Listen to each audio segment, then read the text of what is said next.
नहमदुहु सल्ली अला रसूलिल करीम, अम्मा बाद, बिस्मिल्लाहिर्रहमानिर्रहीम। मुअज़्ज़ज़ मोहतरम सामीन, आप कहते हैं कि हमारा ये सिलसिला दर्स रोज़ाना की बुनियाद पर होता है। कल आपके गोश गुज़ार किया था कि किस तरह सैयदना हज़रत अब्दुल मुत्तलिब को ख्वाब में ये बताया गया कि वो चुंटियों के बिलों के पास जहाँ सफ़ेद सीने वाला कवा गोबर और खून में चोंच मार रहा है, उस मकाम पर जहाँ ज़मज़म है, उसकी वो उस जगह को तलाश करके उस जगह पर ज़मज़म को मंजर आम पर लाए। सुबह ये निशानियाँ पूरी हुई, इसका जिक्र कल हमने किया। अगले दिन हज़रत अब्दुल मुत्तलिब खुदान वगैरह ले कर अपने बेटे हारिस को उन्होंने अमरा लिया और मुकर्रर करदा जगह पर पहुंच गए। खुदाई का आगाज़ करने ही लगे थे कि कुरैश ने शोर मचा दिया। कहने लगे, खुदा की कसम, जिन दो बुतों के पास लाकर हम अपनी कुर्बानियाँ ज़बह करते हैं, उनकी दरमियानी जगह में हम आपको खुदाई की हरगिज़ इजाज़त नहीं देंगे। मोहतरम हज़रात, ये बात ज़हन में रहनी चाहिए कि हज़रत अब्दुल मुत्तलिब के लिए जिस जगह की निशानदेही की गई थी, वो जगह आसाफ और नाइला नामी दो बुतों के दरमियान थी और कुरैश अपनी कुर्बानियाँ इन्हीं दो बुतों के पास लाकर ज़बह किया करते थे। आइए हम चलते हुए आसाफ और नाइला की हकीकत भी मालूम कर लें और अंदाज़ा करें कि इंसान जब शिर्क की पस्तियों में गिरता है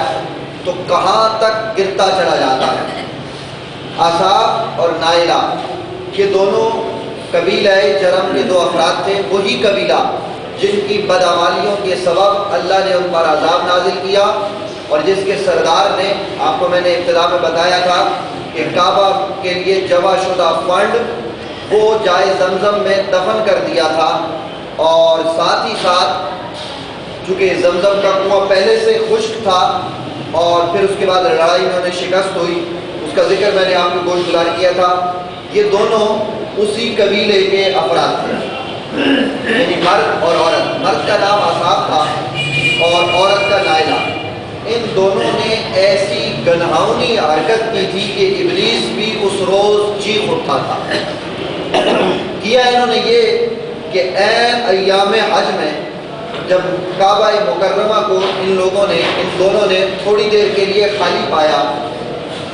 तो अंदर काबा के अंदर जाकर ऐन काबतुल्लाह में जाकर इन लोगों ने ज़िना किया और ग़ज़्ब इलाही को दावत दी। अल्लाह ताला इनके इस अमल से इस कदर नाराज़ हुआ कि उसी लम्हे दोनों को मसख करके पत्थर बना दिया। लोगों ने जब इन्हें मसख शुदा हालत में देखा तो इन्हें काबा के करीब नस्ब कर दिया, काबतुल्लाह के करीब में एक जगह पर रख दिया ताकि देखने वाले इनको देखकर इंजाम इबरत का वो हासिल करें, यानी इंजाम इबरत पाएँ इनको देखकर। कुछ अरसे तक तो ये दोनों मोहतरम हज़रात सामाने इबरत बने रहे, मगर जब तवील मुद्दत गुजर गई और अरब में शिर्क व बुत परस्ती का रवाज आम हो गया तो रफ्ता रफ्ता इन मसल शुदा मुजस्सिमों पर भी तकद्दुस का रंग चढ़ना शुरू हो गया और बिल आखिर अंधी अकीदत के अंदर मुब्तला लोगों ने ये करिश्मा भी कर दिखाया कि वो मलऊन मग़दूब मुजस्समे जिन पर रेती दुनिया तक लानत की जानी चाहिए थी, वो इस कदर इन लोगों के नज़दीक मोहतरम हो गए कि उनके पास लाकर जानवरों की कुर्बानी देना कबूलियत की सनद ठहरा और उनके आस पास की जगह इतनी पाकीज़ा और मुक़द्दस करार पाई कि वहाँ सैयदना हज़रत अब्दुल मुत्तलिब जैसे बड़े सरदार को खुदाल चलाना उनके लिए भी लोगों ने सुए अदब शुमार किया और ऐसा होने लगा। बासूरत मोहतरम हज़रात, जब इंसान शिर्क की बीमारियों में मुब्तला होता है तो फिर इस तरह के हालात ये معمولی نوعیت کے لگا کرتے ہیں، اور آپ نے دیکھا کہ کس طرح آصاف اور نائلہ کے جنہوں نے عین کعبہ کے اندر زنا کیا، ان کو بعد کے زمانے میں لوگوں نے بت بنا کر پوجنا شروع کر دیا۔ بہرحال یہ بات میں آپ کو گوش گزار کر رہا تھا کہ حضرت عبد المطلب کے لوگوں نے کہا کہ ہم تمہیں کھدائی کی ہرگز اجازت نہیں دیں گے، مگر چونکہ حضرت عبد المطلب آج خود تھوڑی کھود رہے تھے، وہ تو اللہ تبارک و تعالیٰ کی طرف سے مامور تھے، اس لیے انہوں نے لوگوں کے شور اور لوگوں کے چیخنے اور چلانے سے متاثر ہوئے بغیر اپنے بیٹے حارث سے کہا کہ بیٹا جب تک میں کھدائی نہ کر لوں اس وقت تک ان لوگوں کو مجھ تک پہنچنے سے روکے رکھنا، واللہ مجھے جس کام کا حکم دیا گیا ہے اسے میں بار صورت کر کے چھوڑوں گا۔ یعنی حضرت عبد المطلب نے اپنے بڑے بیٹے حارث سے کہا، ایک ہی بیٹا تھا، کہ ان لوگوں کو روک کے رکھو، میں کھدائی بہرحال کروں گا، اور جو حکم مجھے ملا ہے اس حکم کے مطابق بہرحال میں عمل کروں گا۔ قریش نے جب عبد المطلب کے اس عزم اور استقلال کو دیکھا تو وہ ٹھنڈے پڑ گئے اور رک گئے۔ محترم حضرات، اس وقت عبد المطلب کا ایک ہی بیٹا تھا، اس لیے دل میں خیال پیدا ہوا کہ فی الحال تو یہ لوگ رک گئے ہیں اور کسی وجہ سے خاموش ہو گئے ہیں، لیکن اگر یہ اپنی بات پر اڑ جاتے تو یہ بہت زیادہ تھے، میرا ایک بیٹا تھا تو میرا ایک تنہا بیٹا ان کو کس طرح روک سکتا تھا۔